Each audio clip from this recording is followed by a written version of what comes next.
राष्ट्रियताको मामलामा हामी कतिको संवेदनशील भएको पाउनु भएको छ यहाँले? मैले चाहेको जति राष्ट्रियताको मामलामा हामी चाहिँ इमान्दार हुन सकेका छैनौँ। त्यहाँ पनि कमजोरी नै छ। हो, किनभने अब हाम्रो पार्टीको त हेर्नुहोस्, अब चाहिँ सफल भए पनि विफल भए पनि एउटा मुख्य मान्यता राष्ट्रियता नै हो। राष्ट्रियता, प्रजातन्त्र, यी कुराहरूमा हामी कटिबद्ध छौँ। अब जति मात्रामा त्यो राष्ट्रियताप्रति मान्छे चाहिँ कर्तव्यनिष्ठ हुनुपर्ने हो त्यो हुन सकिरहेको छैन जस्तो लाग्छ। राष्ट्रप्रति पुरा प्रतिबद्ध भएर काम गर्नुपर्छ। विदेशी राष्ट्रियतामा डह्रो हुनुपर्छ। कसैबाट हिलाउन खोजेर हिलिनु हुन्न। कसैलाई नछोप्नुहोस् न, स्पष्ट भनिदिनुहोस् न। म किन भनेर कसैलाई किनपट्टि जाने तपाईँको हुनुपर्नै हो। तर देख्नु भएको छ कि छैन भन्न खोजेको।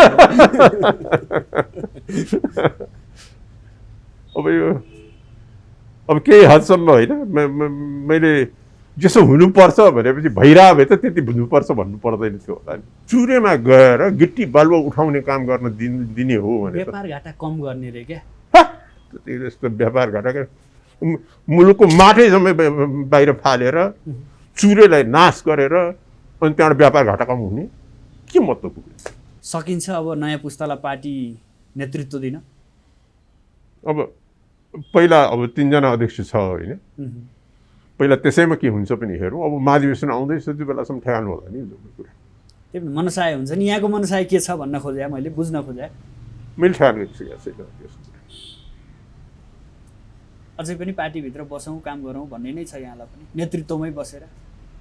हेरौँ न अब चाहिँ अहिले चाहिँ परिस्थिति कस्तो हुन्छ कि। अब चाहिँ महाधिवेशन नजिक आएपछि यो जम्मै कुरा ठेगान गर्ने कुरा हो। अब जसरी राप्रपाले एजेन्डाहरू उठाइरहेछ, हिन्दू राष्ट्रको कुराहरू छ, राष्ट्र संस्थाको कुराहरू छ, अलिक कमजोर भयो कि यी मुद्दाहरू पछिल्लो समय कसरी हेरिरहनु भएको छ? होइन, किन अब एउटै कुराले अलि अलमला बिचमा हो कि हामीले त आन्दोलनै सुरु गरे हो यी दुईटा कुराको लिएर, र त्यो आन्दोलनमा रेस्पोन्स पनि राम्रो आएको थियो कि। अनि त्यहाँबाट चाहिँ दुईटा पार्टीको त्यो सत्ताको पार्टीको झगडा चाहिँ व्यापक चर्क्यो अनि त्यसैले ध्यान उतापट्टि तान्यो अनि यो चलाउन पाइएन। अब स्थिति साम्य भएर अब रोग अलिकति घट्दै गएपछि फेरि हामी आन्दोलन उत्रिन्छौँ। अब तत्कालीन 2 अध्यक्षले चलाएको नेकपा अवस्था देखिरहनु भएको छ यहाँले, अर्को 2 अध्यक्ष चलाएको जसपाको पनि अवस्था देखिरहनु भएको छ। 3 अध्यक्षको राप्रपाको अवस्था कस्तो छ पार्टीभित्र? सहज छ, केही फरक छैन 3 अध्यक्षको बिचमा। तर काम गर्न अलि अप्ठ्यारो भयो कि भनेर कमल थापाले यसो सार्वजनिक अभिव्यक्तिहरू हेर्दाखेरि? अब आजै हामी भेटिरहेछौँ, त्यस्तो कुरा हाम्रो बिचमा भएको छैन।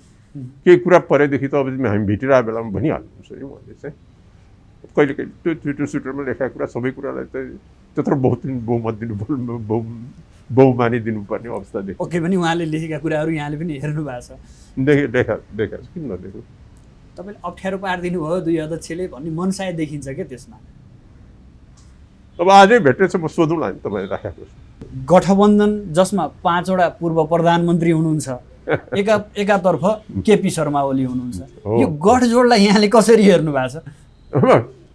अब यो गठजोड तपाईँले जुन प्रस्तुत गर्नुभयो नि है, त्यसमा एक हिस्सा एमाले भनौँ न माधव नेपाल र झलनाथीहरूको हिस्सा चाहिँ कहाँनिर छ भन्ने क्लियर छैन।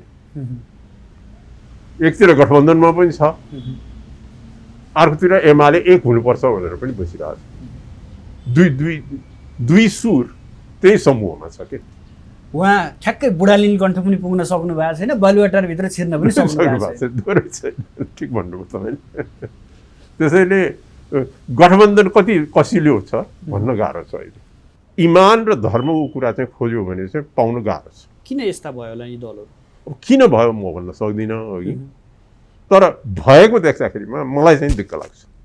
किन मुलुक चलाउँछु भन्ने मान्छेले म यो मुलुकलाई सही किसिमसँग सञ्चालन गर्छु र पाएको मौकामा म इमान्दारी साथ जनताको सेवा गर्छु भन्ने यो अठोट हुनुपर्छ कि।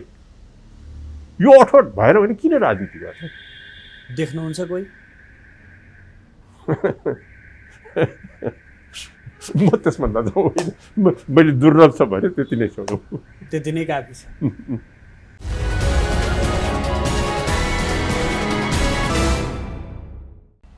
आदरणीय दर्शकबिन नमस्कार। आजको सन्दर्भ कार्यक्रममा यहाँहरूलाई हार्दिक स्वागत छ। म सुदर्शन आचार्य। दर्शकबिन, देशमा धेरै व्यवस्थाहरू परिवर्तन भए, व्यक्ति परिवर्तन भए, तर व्यक्तिको व्यक्तित्व र चरित्र परिवर्तन नहुँदा राज्यले सही दिशा लिन सकेन, यानि कि राजनीति सही तवरले अगाडि बढ्न सकेन। अगाडिका व्यवस्थाहरू अस्थिरताकै कारण परिवर्तन हुँदै गए र नयाँ नयाँ व्यवस्थाहरू आए। पछिल्लो व्यवस्था गणतन्त्र आयो र यही गणतन्त्रले देशमा स्थायित्व दिन्छ, विकास दिन्छ, जनताका यावत भावनाहरू समेटिन्छन् भनेर आम जनताले अपेक्षा गरेका थिए। तर यही व्यवस्थामाथि फेरि प्रश्न उठ्न थालेका छन्। कतै हाम्रो राजनीतिक चरित्र, राजनीति गर्ने व्यक्तित्वहरूको कारण आज हाम्रो मुलुक र जनता थप कमजोर बन्दै त गएका छैनौँ। देश कता जाँदैछ र यी राजनीतिक दलहरूले देशलाई कता लैजाँदैछन्। आज हामी मूल विषय यो विषयमा फोकस हुनेछौँ। खास गरी राष्ट्रिय प्रजातन्त्र पार्टी राप्रपा, जसले देशको नेतृत्व गरेको थियो एक समय, जुन समयमा धेरै आकाङ्क्षा परिवर्तनका ढोकाहरू खोलिएका थिए, तर त्यही राप्रपा आज कमजोर शक्तिको रूपमा देखिएको छ। अन्य दलहरूले अहिले सत्ता सञ्चालन गरिरहेका छन्। के हो यो व्यवस्था? के हो चरित्र? राजनीतिमा हुनुपर्ने, राजनीतिक व्यक्तिमा हुनुपर्ने गुण आज किन ह्रास हुँदै गइरहेको छ? आज यो प्रसङ्ग मूल विषयमा कोट्याउनेछौँ। सँगसँगै राष्ट्रिय प्रजातन्त्र पार्टी राप्रपाको अधिवेशन र अबको नेतृत्वको विषयमा चर्चा गर्नेछौँ। सँगसँगै पछिल्लो समयमा देखिएको कोरोना र मनसुन सक्रिय भए सँगसँगै बाढी पहिरोका घटनाहरू, यो विषय पनि जोड्नेछौँ। यसका लागि आज हामी राप्रपाका 3 अध्यक्षमध्ये वरिष्ठ अध्यक्ष पशुपति शमशेर राणा निवासमा आइपुगेका छौँ। उहाँलाई समसामयिक राजनीतिक घटनाक्रमका साथसाथै राप्रपाका विषयमा प्रश्नहरू सोध्नेछौँ र यो नेताको नैतिकता र व्यवस्थाका प्रश्नहरू पनि उहाँ समक्ष राख्नेछौँ। उहाँलाई स्वागत गरौँ। स्वागत छ सर यहाँलाई माउन्टेन टेलिभिजनमा। धन्यवाद सुदर्शनजी। तपाईँको सम्पूर्ण दर्शकलाई मेरो र राष्ट्रिय प्रजातन्त्र पार्टीको तर्फबाट हार्दिक नमस्कार। आराम हुनुहुन्छ? सन्चै छु। तपाईँलाई कस्तो छ? ठिक छ। पछिल्लो राजनीतिक घटनाक्रम राम्ररी निहाल्नु भएको छ, विश्लेषण गरिरहनु भएको छ। के पाउनुभयो यो गणतन्त्र पछिको व्यवस्था र पछिल्लो यो जुन सत्ता सञ्चालन गरिरहेको अहिले नेकपा एमालेको अवस्था, यहाँले कसरी विश्लेषण गरिरहनु भएको छ?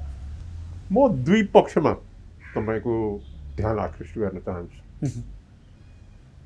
एउटा त यो सरकार सिर्जना हुँदा, केपी ओलीको प्रधानमन्त्रीत्वको सरकार सिर्जना हुँदाखेरिमा गणतन्त्रको व्यवस्था त के भनौँ, बहुदलीय प्रजातन्त्र आएपछि सबभन्दा ठुलो बहुमत नेपाली जनताले यो सरकारलाई दिएको। अब 3.5 वर्ष बितिसकेको अवस्था छ। त्यो दरमियानमा अहिलेको परिस्थिति जाँच्ने हो भने त्यो मौका के, त्यो बहुमतको, यो अभूतपूर्व बहुमतको मौकालाई सरकारले दुरुपयोग गरेको प्रष्ट रूपमा देखियो। यहाँले दुरुपयोगको रूपमा लिनुभयो? हो, दुरुपयोगै गरेको छु भन्ने म किन भन्छु भने अब साधारण कुराहरू हेरौँ। यो बिचमा 3.5 वर्षको दरमियानमा स्थिर, अब भनौँ न, पछि आएर त अस्थिर हो सरकार। स्थिर भएको बखतमा यसले धेरै गर्न सक्थ्यो के, गरोस् भनेर नै उसलाई चाहिँ बहुमत दिए हो। तर त्यो मौका चाहिँ छोप्न सकेन सरकारले, कुनै ठुलो काम गरेर देखाउन सकेन। अब अहिले आएर त हेऱ्यो भने अब यो भ्याक्सिनकै कुरा एउटा साधारण हेरौँ। भ्याक्सिन ल्याउने कुरामा र प्रयोग गर्ने कुरामा गडबड गरेका कारणबाट करिब 14 लाख मानिसले एक भ्याक्सिनको डोज ल्याएका छन्, दोस्रो भ्याक्सिनको डोज लिन पाएको छैन। अब वास्तवमा यो रोग लागेदेखि जुन किसिमबाट सरकारले यसमाथि फोकस गरेर यसको चाहिँ नियन्त्रण गर्न सक्नु पर्थ्यो, यो फैलिन दिनुहुन्न थियो, टेस्टिङ व्यापक गर्नुपर्ने थियो, त्यो किसिमको एग्रेसिभ के रोगलाई नियन्त्रण गर्ने काम चाहिँ पटक्कै हुन सकेन। त्यसैले एक पक्ष यो, दोस्रो पक्ष चाहिँ अहिले आएर चाहिँ हामीले हेऱ्यौँ भने अब जुन सरकारलाई स्थिरताको म्यान्डेट भनेर चाहिँ नेपाली जनताले पत्याइदिए उनीहरूलाई, पत्याइदिए। अब त्यसले त बिल्कुल अस्थिर स्थिति मुलुकमा सृजना गर्थ्यो। अब अहिले भनौँ के हुन्छ भोलि भन्न सक्ने अवस्था छ। सर्वोच्चमा मुद्दा पुगेको छ। अब 3 थरी कुरा त्यहाँ अझै गइरहेछ। अब चाहिँ प्रधानमन्त्रीको एउटा दाबी, सभामुखको अर्को दाबी, अब राष्ट्रपतिले गरेको कुरा चाहिँ राजा सर भनेर भने हो कि के हो, त्यो छुन पनि हुन्न भनेर भन्नुभएको छ। अब त्यो किसिमबाट अब भोलि के हुन्छ भन्न नसक्ने स्थिति मुलुकमा आइरहेको अवस्थामा स्थिरताको म्यान्डेट पाएको सरकारले अस्थिरता दियो मुलुकलाई। ठ्याक्कै भनिदिनुहोस् न, यो कारण के देख्नुहुन्छ यहाँले? खासमा यो अस्थिरता सिर्जना हुने कारणहरू के छन्? अब मुख्य कारक तत्त्व त यहाँनिर के भयो भने सरकारले राजनीतिक व्यवस्थापन गर्न सकेन। दुईटा कम्युनिस्ट पार्टी मिलेका थिए, एक भए। अब सर्वोच्चको निर्णयले पनि विभिन्न कारणले पनि त्यो 2 टुक्रा भइ नै हाल्यो। एमाले 2 टुक्रा हुने कि नहुने हेर्न बाँकी नै छ। त्यसैले राजनीतिक व्यवस्थापन पनि हुन सकेन, सरकारको व्यवस्थापन त हुनै सकेन। अब एउटा कुरा मान्नुपर्छ है, यो प्रधानमन्त्रीज्यूको बारेमा कुरा गर्दाखेरिमा उहाँ चाहिँ सरकार चलाउन चाहिँ असक्षम देखिनु भएको छ। राजनीतिक खेलाडीको हैसियतमा चाहिँ उहाँ अत्यन्त काबिल चाहिँ देखिनु भएको छ। दोहोरो कसरी आफ्नो अपोनेन्टलाई सरकार चलाउन असफल हुनुहुन्छ, तर राजनीतिक खेलाडीको रूपमा यहाँले माहिर हुनुहुन्छ, उहाँलाई चित्रण गर्नुभयो। राजनीतिक खेलाडीको रूपमा त उहाँले पछारै छ नि आफ्नो दुश्मन जतिलाई, विरोधी जतिलाई।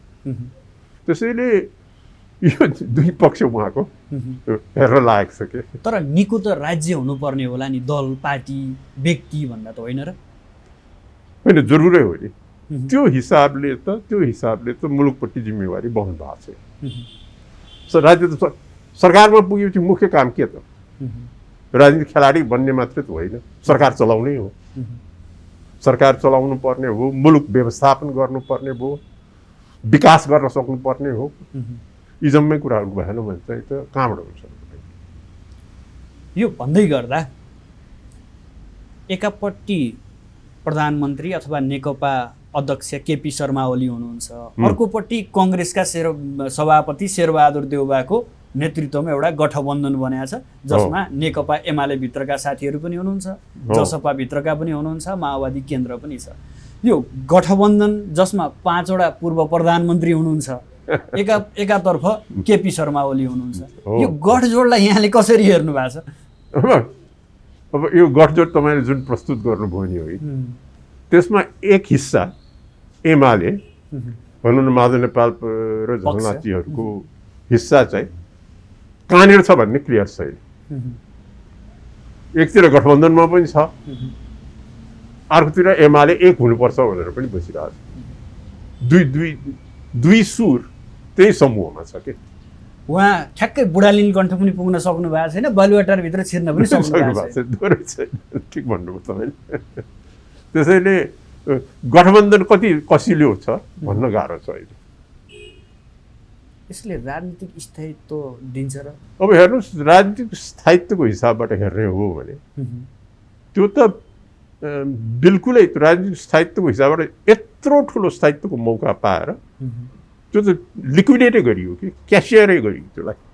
त्यो मौका त अब करिब 1.5 वर्ष बाँकी छ जसपछि उठ्यो अब सर्वोच्चले ठ्यान गर्ने कुरा हो। अब यसो मान्छेले हेर्दाखेरिमा पुनर्स्थापनाप्रति ढल्क्या जस्तो देखिन्छ, तर अब त्यो सर्वोच्चले नभनेसम्म केही भन्ने कुरा आएन।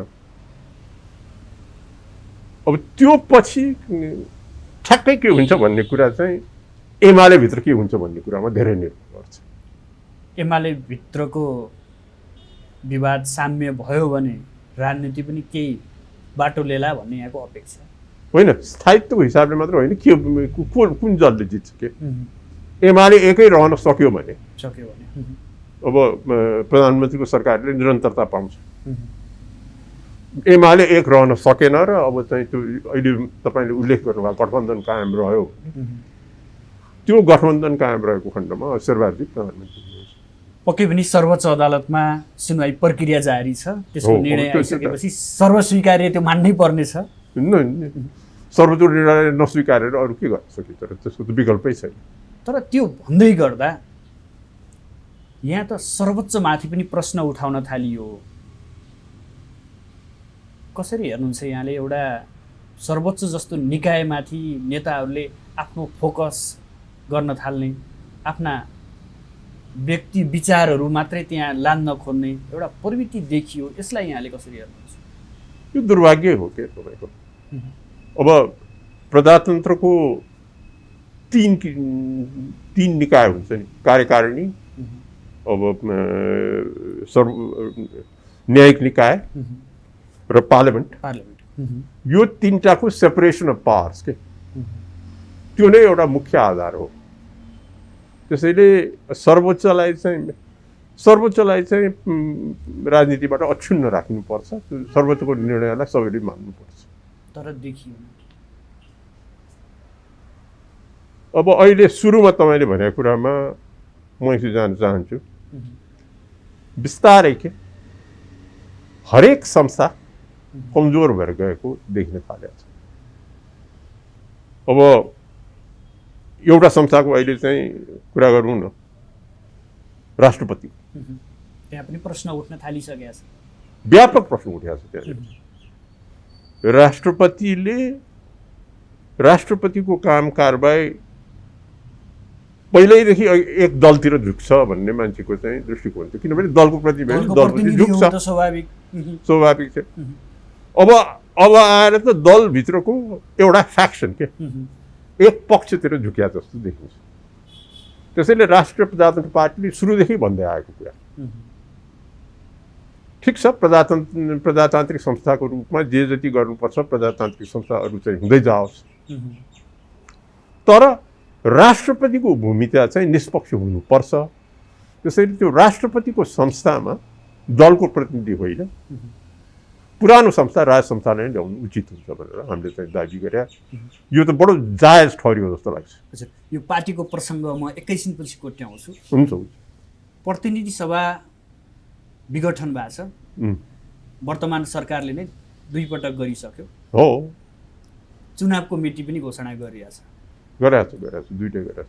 अनि राप्रपाको धारणा के हो? राप्रपाका अध्यक्षहरूमध्ये पनि फरक विचार अभिव्यक्ति आउन थाले यो प्रति पनि यहाँको धारणा के छ?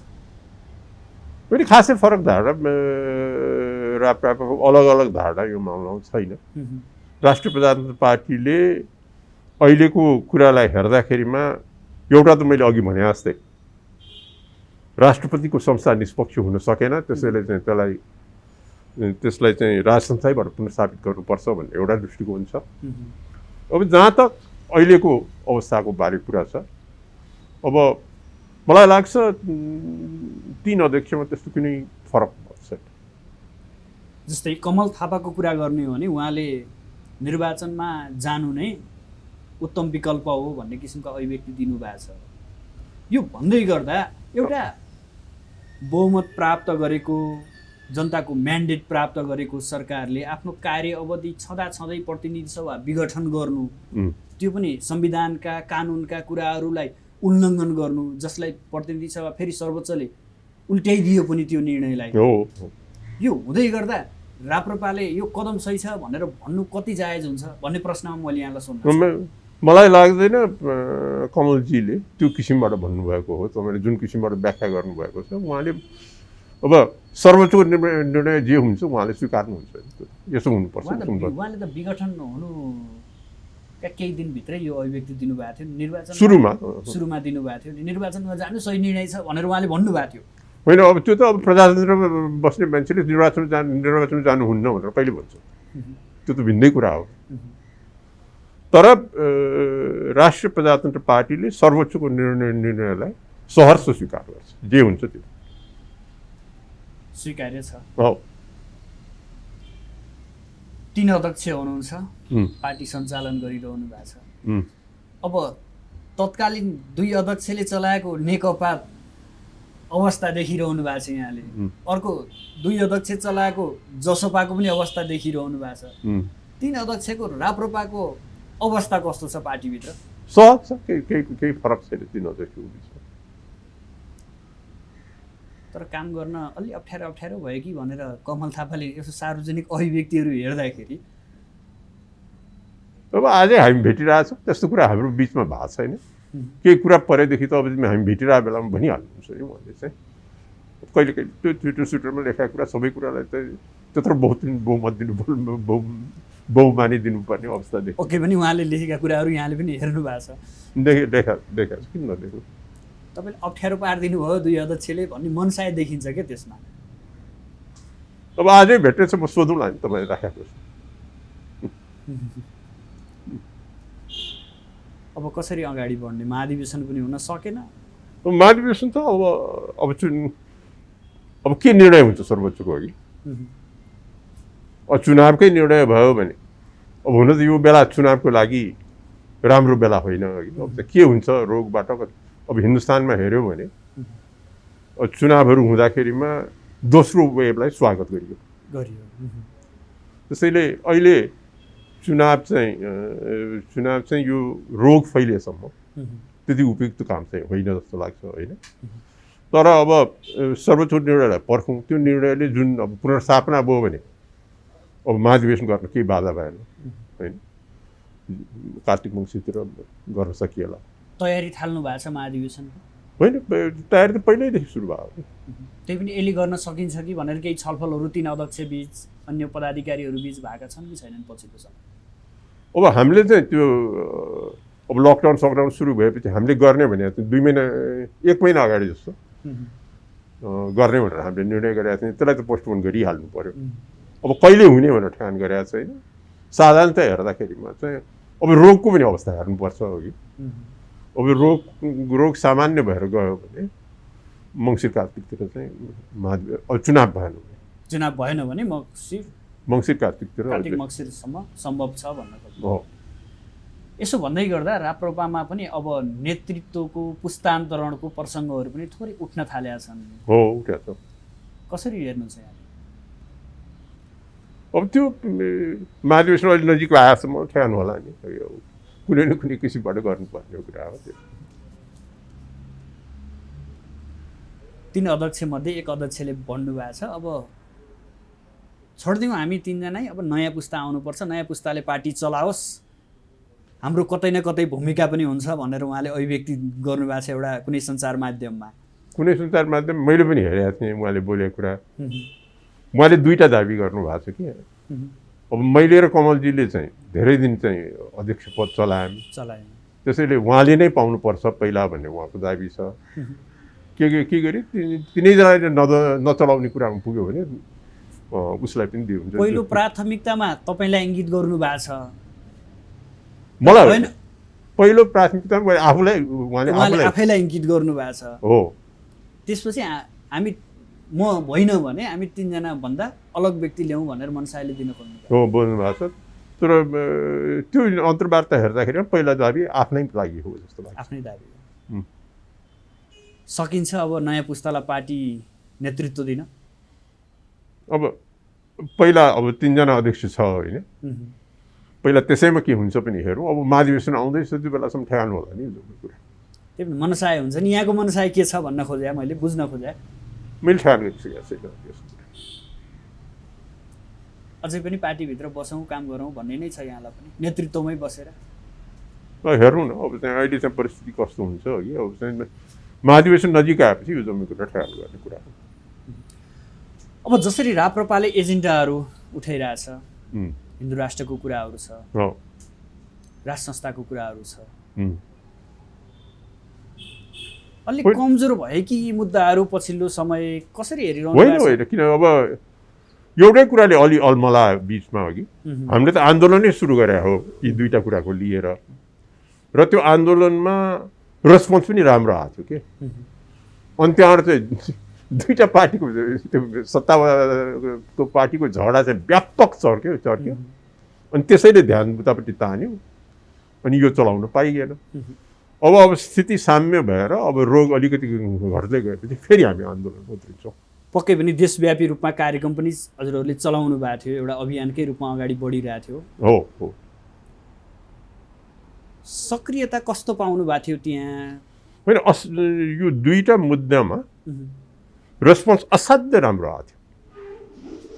हामी बाहेक पनि धेरै पक्षहरू के अब यो हिन्दू धर्म पुनर्स्थापित हुनुपर्छ, राज संस्थालाई लगेर राष्ट्रपतिको स्थानमा राख्नुपर्छ भन्ने कुराहरू चाहिँ धेरैतिरबाट आउनु थालेको छ। अघि तपाईँले भन्नुभयो नि मान्छेको मनमा चिसो पस्याएको छ के, जुन किसिमबाट अब यो नयाँ संविधान ल्याएपछि केही काम हुन्छ भन्ने मान्छेले चाहिँ उठेको थियो, त्यो हुन सकेन। र 5 वर्षको म्यान्डेट दिएर सबभन्दा ठुलो बहुमत के यो 47 सालको परिवर्तनपछि सबभन्दा ठुलो बहुमत पाएको, त्यो पनि खेरो फ्याँकेपछि त मान्छेमा साँच्चीकै सन्देह आएको छ कि, सन्देह पैदा भएको छ। त्यसैले हिन्दू धर्म त हेर्नुहोस् यो मुलुकलाई नभई नहुने चिज हो। संविधानबाट हिन्दू धर्म हटाउनु, यो मुलुकलाई धर्मनिरपेक्ष पार्नु, यो ठुलो धोका हो कि। हाम्रो सांस्कृतिक परम्परा यहाँहरूले भन्नुहुन्छ नि त लादिएको हो, यो कतैबाट जबरजस्त गराइएको हो, पक्कै कुनै दिन फर्किन्छ भन्ने। भोलि गएर जनमत सङ्ग्रह गर्ने हो भने हिन्दू धर्मको पक्षमा व्यापक जनमत आउँछ। राज संस्था छायामा परे उसो भए राज संस्था त मैले भनिहालेँ नि तपाईँको। अब राष्ट्रपति दलको प्रतिनिधि राष्ट्रपति हुनु हुँदैन भन्ने कुरा हो कि। दलको प्रतिनिधिबाट राष्ट्रपतिको निष्पक्ष भूमिका निर्वाह हुन सकेन। त्यसैले निष्पक्ष भूमिका गर्ने हो भने राज संस्था उपयुक्त हुन्छ भन्ने चाहिँ त्यो पदलाई प्रजातन्त्र फेर्ने कुरा होइन नि है। अब हामीले पनि बहुदलीय प्रजातन्त्रको पक्षमा, अब अहिलेको संविधानको पक्षमा, अरू कुरामा यो दुईटा बाहेक हाम्रो पुरा समर्थन छ। तर यो दुईटा कुरा चाहिँ परिवर्तन गर्नुपर्छ। यो भन्दै गर्दा पक्कै पनि आम जनताको मनमा पुग्नु पर्ने छ हो, उनीहरूको सोच परिवर्तन गर्नुपर्ने छ।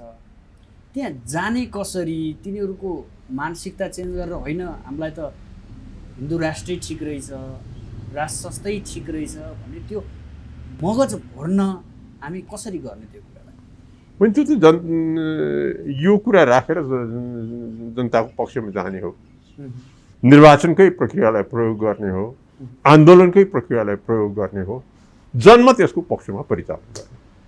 मैले यो मानेमा भन्न खोजेँ कि पार्टी अलि कमजोर छ, अलि सानो छ, हो हो, यो अवस्थामा अलि अप्ठ्यारो हुन्छ कि भन्न खोजेर मैले यो प्रसङ्ग उठाउनु खोजेँ यहाँहरूलाई। अब हेर्नुहोस् अहिलेको अवस्थामा राप्रपालाई हामीले धेरै मजबुत बनाउनु पर्छ कि। अहिलेको अब एकजना प्रतिनिधि छ हाम्रो संसदमा, यो परिस्थितिमा हामीले खोजेका कुराहरू हुँदैन। त्यसैले अब हामीले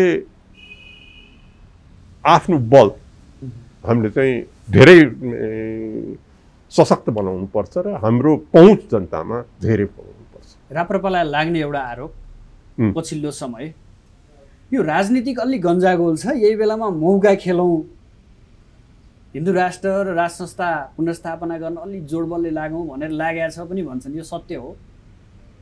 होइन हामी निरन्तरै लागेका छौँ यो कुरा भेल छोप्न लागेको छ भन्छन् क्या। होइन भेलै छोप्ने कुरा हो भने पनि त्यो कुनै त्यस्तो नराम्रो कुरा होइन हेर्नुहोस्, राजनीतिमा भेल पनि छोप्नुपर्छ। तर यो कुरा त हामीले भन्दै आएको आजदेखि होइन नि तपाईँको, हामीले यो कुरा भन्दै आएको त अहिले के झन्डै 3 दशक हुन होला। त्यसैले केही त्यसमा त निरन्तरतै छ। तपाईँले भने जस्तो एकता राप्रपाले यो कुराहरू नै उठाएर जाँदाखेरिमा 19 सिट पनि जित्या हो। एक्चुअली 20 सिट जित्या हो, 1 सिट चाहिँ लोकेशजीले 2टा जित्या भएर त्यो चाहिँ दुईटा सिट जित्नु भयो भएर त्यो चाहिँ भएन। तर त्यहाँनिर अलि सत्ताको अलि लोभ गर्दाखेरि फेरि बिग्रियो। त्यो चाहिँ त्यो फेज चाहिँ राप्रपाको सबभन्दा नराम्रो काल हो के। सत्ताको खेलमा कमजोरको छेड त्यो पनि हो एउटा राप्रपा। हो होइन त्यो त्यसको बारे त मेरो कुनै भन्नु नै छैन। त्यो बेलामा जुन किसिमको केही साथीहरूले हाम्रो तत्कालीन साथीहरूले देखाएको प्रवृत्ति चाहिँ दिक्क लाग्दछ। अहिले आत्मआलोचित भइरहनु भएको छ, बारम्बार लेखिरहनुहुन्छ यो विषय उहाँले। हो होइन मलाई त त्यो बुझाएको छैन त्यो कुरा। यो व्यवस्था देख्दाखेरि आम जनताको जति उत्साह थियो त्यो बेला गणतन्त्र ल्याउने बेलामा, अब नयाँ व्यवस्था आउला, आम जनताका आशा अपेक्षा पुरा होलान्, विकासका त भयङ्करै सपनै देख्ने गरी विकास होलान् भन्ने अपेक्षा थियो, तर हुन सकेन। हामी व्यवस्थाप्रति नै कतै कतै अझै पनि अन्यल छौँ कि हाम्रो व्यवस्थालाई यो माटोले नसुहाएको हो कि, अथवा हामी कहाँनिर चुकिरहेका छौँ? अब यसलाई यसरी हेरौँ के तपाईँको यो व्यवस्था हाम्रो दृष्टिकोणमा 2टा संशोधन यो व्यवस्थामा चाहिएको छ। एउटा हिन्दू धर्म संविधानमा राख्नै पर्छ, अर्को राष्ट्रपतिको व्यवस्था फेर्नै पर्छ। अब बाँकी कुरा तपाईँकोले भने चाहिँ यो व्यवस्थाको कमजोरी हो या नेतृत्वको कमजोरी हो के। अहिले ठुला दलहरूले जुन किसिमको इमान्दारी र दक्षता देखाउनु पर्ने त्यो देखाउन सकेको छैन पटक। अब जसको हातमा सरकार परे पनि, अब पहिला त योभन्दा अगाडि त अस्थिरताले नै खायो र इमान भन्ने कुरा चाहिँ साह्रै दुर्लभ हो कि नेपालको राजनीति। म यहाँलाई यही प्रसङ्ग जोड्दै थिएँ, राजनीतिमा नैतिकता इमान्दारिता भन्ने कुरा चाहिँदैन र? एकदम चाहिन्छ। देख्नु भएको छ अहिलेका नेतामा? छैन। मैले त त्यो भने नि, ठुलो दलमा इमान र धर्मको कुरा चाहिँ खोज्यो भने चाहिँ पाउनु गाह्रो छ। किन यस्ता भयो होला यी दलहरू? अब किन भयो म भन्न सक्दिनँ अघि, तर भएको देख्दाखेरिमा मलाई चाहिँ दिक्क लाग्छ। किन मुलुक चलाउँछु भन्ने मान्छेले म यो मुलुकलाई सही किसिमसँग सञ्चालन गर्छु र पाएको मौकामा म इमान्दारी साथ जनताको सेवा गर्छु भन्ने यो अठोट हुनुपर्छ के। यो अठोट भएन भने किन राजनीति गर्छ? देख्नुहुन्छ कोही? म त्यसभन्दा त होइन, मैले दुर्लभ छ भने त्यति नै छोडौँ, त्यति नै काफी छ। अर्को कुरा भनिन्छ कि नेपाली राजनीतिक दलहरू आफ्नै स्वविवेकले चल्न सक्दैनन्, कतैबाट परिचालित भइदिनुपर्छ, कसैले मगज भरिदिनुपर्छ भन्छन्। यसमा सत्यता कतिको छ? खै अब हरेकको नेपालको राजनीतिमा अरू दलको म त्यति भित्र पस्न सक्ने छुइनँ। किनभने तपाईँ लामो समय राजनीतिमा समय व्यतीत गर्नुभएको, सबै भोग्नु भएको, बारम्बार मन्त्री पनि हुनुभएको व्यक्ति भएको हुँदाखेरि अझै भनौँ भने तपाईँ त परराष्ट्र मन्त्री पनि भइसक्नु भएको मान्छे। यो मानेमा के देख्नुहुन्छ विदेशी शक्तिहरूको नेपाल चासो र नेपालका राजनीतिक दलहरूले नेतृत्वले खेलेको भूमिका कसरी हेर्नुहुन्छ? अब मलाई लाग्छ मैले यो कुरामा यसरी गयो भन्दा यसो हुनुपर्छ भन्नु चाहिँ उचित होला के। मेरो विचारमा मानिस राष्ट्रपति पुरा प्रतिबद्ध भएर काम गर्नुपर्छ, राष्ट्रियतामा दह्रो हुनुपर्छ कसैबाट हिलाउन खोजेर हिलिनु हुन्न। कसैलाई नछोप्नुहोस् न, स्पष्ट भनिदिनुहोस् न। मैले म किन भनेर कसैलाई किनपट्टि जाने तपाईँको हुनुपर्नै हो। तर देख्नु भएको छ कि छैन भन्न खोजेको।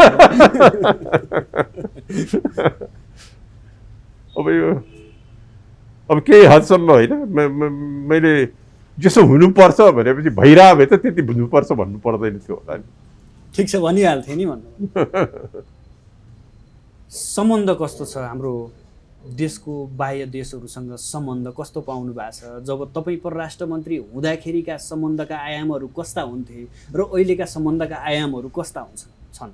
कसरी विश्लेषण गरिरहनु भएको छ? यो त अब यसरी राखौँ न अघि, एकताका नेपालमा प्रशासन र राजनीति चलाउँदाखेरिमा नेपालको लक्ष्य यो हो, नेपालको हित र लक्ष्य यो अनुसार चल्नु पर्दाखेरिमा विदेशीहरूको कसरी सहायता लिने, कसरी उनीहरूको सहयोग लिने, कसरी उनीहरूको कोअपरेसन लिने भनेर चलिन्थ्यो। त्यो स्वतन्त्र त्यो स्वतन्त्र ढङ्गले चलाउने र अब हामी त्यो स्वतन्त्र ढङ्गले चलाउँ भन्दाखेरिमा असाध्य सजिलो छैन के हामीलाई। हुन त नेपाल ठुलै राष्ट्र हो है, हामी सानो मुलुक भन्छ, यो सानो मुलुक होइन, हाम्रो जनसङ्ख्या ठुलो छ। तर हामी हामीभन्दा धेरै ठुलो मुलुकहरूको बिचमा परेका छौँ र नेपालको हर बखत, अहिले होइन कि पृथ्वीनारायण शाहको पालीमा पनि त्यो थियो, केही हदसम्म अंशु बर्मनको पालीमा पनि त्यस्तो थियो। जहिले पनि नेपालले परराष्ट्र नीति कूटनीतिमा असाध्यै ठुलो कला देखाउनु परेको छ र देखाएको पनि छ। तपाईँले फर्केर गएर हेर्नुभयो भने, तपाईँले पृथ्वीनारायण शाहलाई हेऱ्यो भने या जङ्गबहादुरलाई हेऱ्यो भने या भीमसेन थापालाई हेऱ्यो भने होइन,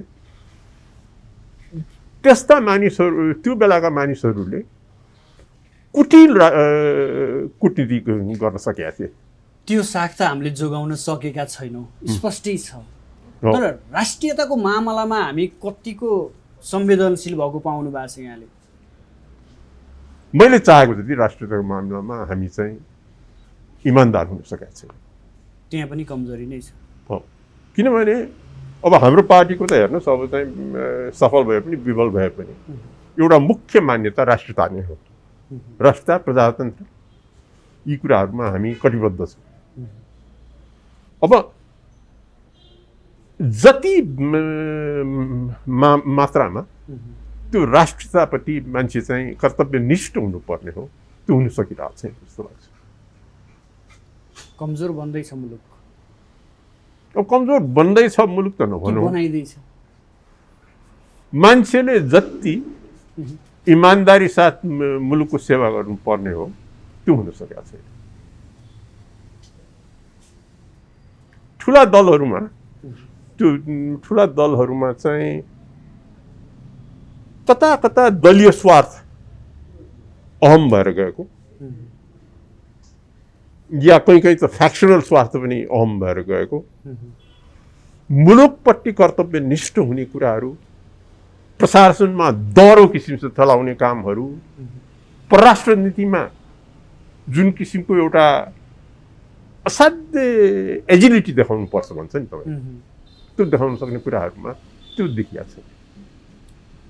नैतिकताले पनि ठुलो भूमिका खेल्दो रहेछ है हो देश सञ्चालनमा। नैतिकतामा आफू चाहिँ बलियो भयो भने नि अनि कसरी त दब्नु पर्दैन। आफू नैतिक रूपमा म आफू ढुक्क भइयो भने नि यो मामलामा कसैसित दब्नु पर्दैन के। परिस्थिति त्यस्तो छैन, हुनुपर्छ भनौँ।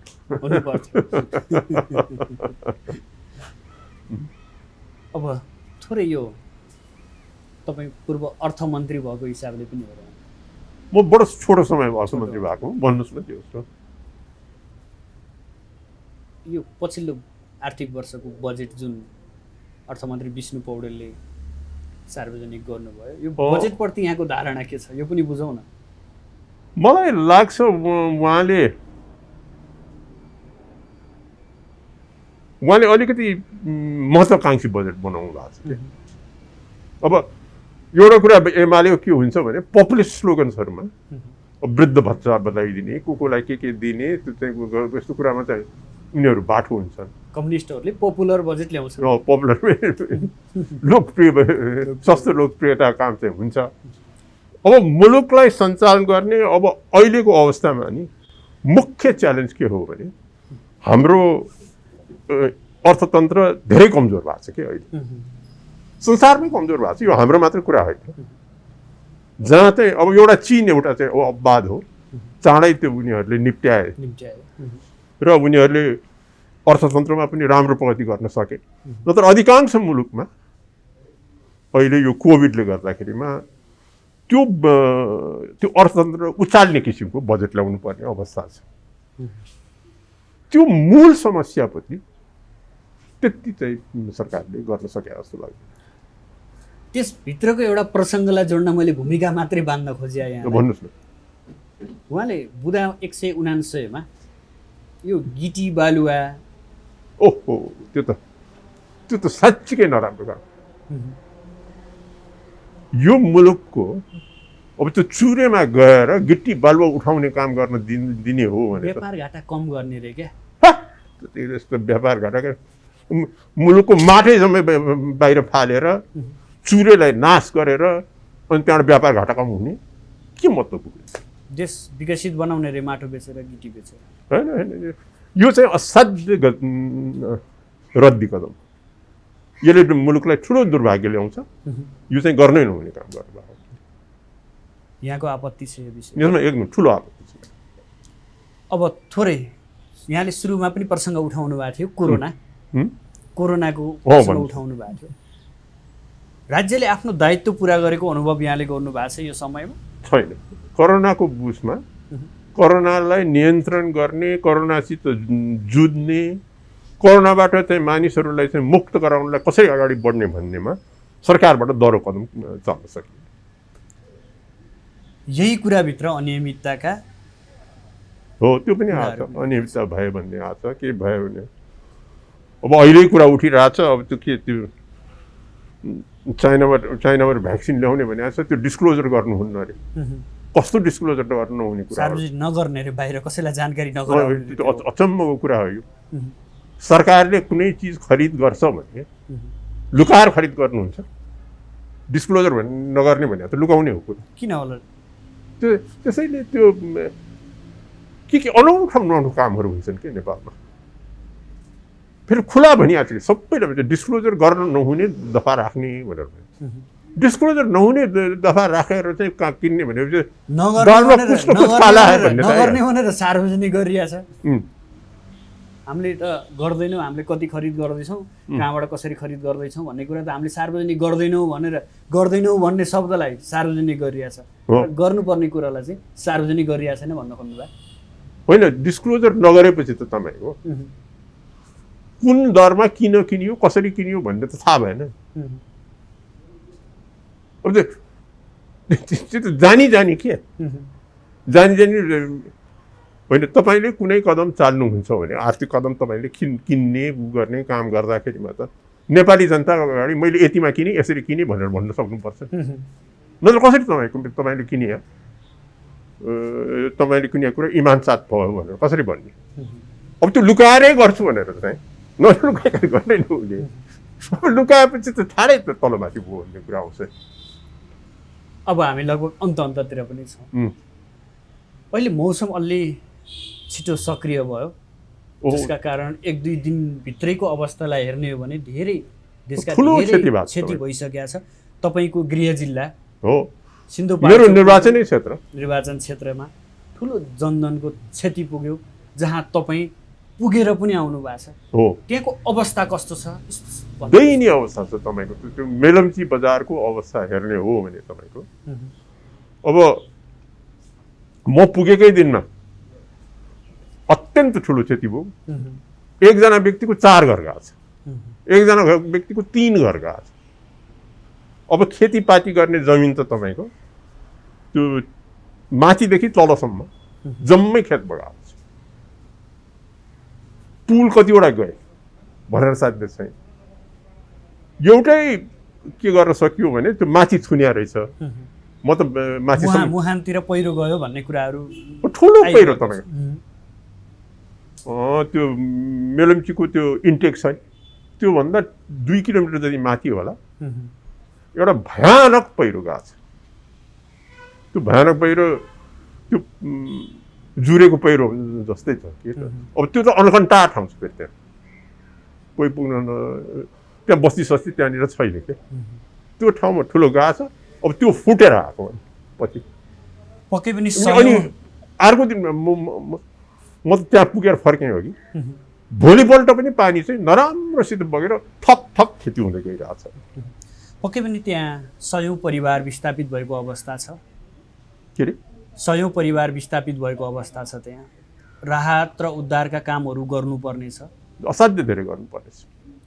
अब कसरी गर्ने यहाँ पनि त्यहाँको प्रतिनिधि भएको मान्छे गृह जिल्ला भएको मान्छे अब त्यो परिवारलाई त्यो पीडालाई मलाम लगाउनको लागि राज्यको दायित्व के हुन्छ र तपाईँ सम्बन्धित जिल्लाको नेता भएको नाताले तपाईँको दायित्व के हुन्छ यसमा? अब होइन त हामी सबै जुट्ने नै छौँ। तपाईँको यो यत्रो आपतको कुरामा अब म सरकारमा छु छैन भनेर भन्ने कुरा त सबैले पटक्कै पन्छी नै मिल्दैन होइन।